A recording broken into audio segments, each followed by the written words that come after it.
মা শাকম্ভরী চণ্ডীমাতার মন্দিরে চুরির ঘটনায় চাঞ্চল্য ছড়ালো। মঙ্গলবার ঘটনাটি ঘটেছে ফুলবাড়ির চুনাভাটি এলাকায়। চুরি গিয়েছে মায়ের সোনার অলংকার সহ দান বাক্সের বেশ কয়েক হাজার টাকা।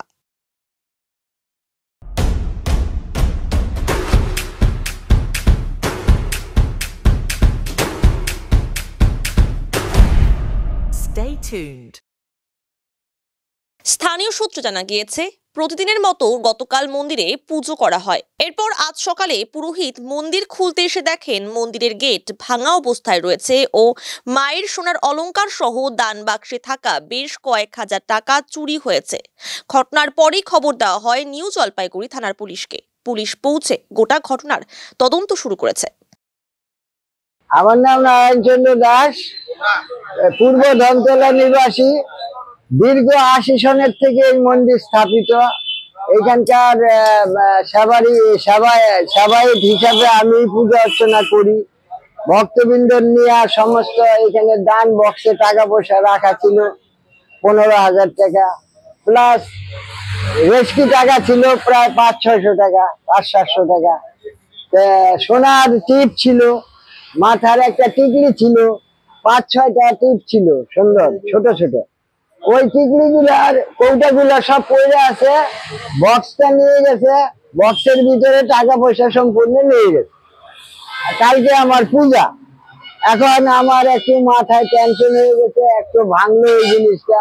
এক জায়গায় না, এখানে চেষ্টা করছে ভাঙ্গার, এখানে চেষ্টা করছে ভাঙ্গার, এখানে চেষ্টা করছে ভাঙ্গার, লাস্ট পর্যন্ত এইখানটায় এই গিরিল কাইটা, এই জায়গাটায় দেখেন এরকম ভাবে গিরিল কাইটা, তারপরে ভিতরে এই তালাটা আমি সকালে খুলছি। হ্যাঁ, তালা ভাঙতে পারে না। এই বক্সের ভিতরে যা কিছু ছিল, এই যে এগুলোর ভিতরে সোনার জিনিস ছিল, এগুলো সব ফাঁকা, এগুলো সব সোনার জিনিস ছিল ফাঁকা। এই যে আর টাকা যা ছিল রেশকি এতগুলা ছিল, 15-16 হাজার টাকার মতন ক্যাশ ছিল। আমি সকালবেলা যখন মন্দির খুলবো তখন এসে দেখি এই অবস্থা, সকালে 7টা। এর আগে আরো মানে একবার মাকে ভাঙে দিছিল, পুরা যা ছিল সব নিয়ে গেছে। তারপরে এখানে একটা দান বক্স ছিল স্টিলের, এক ভদ্রলোক দিছে, হ্যাঁ এই বছর খানি আগে। আর এইটা যে ভাঙছে 2 বছর আগে।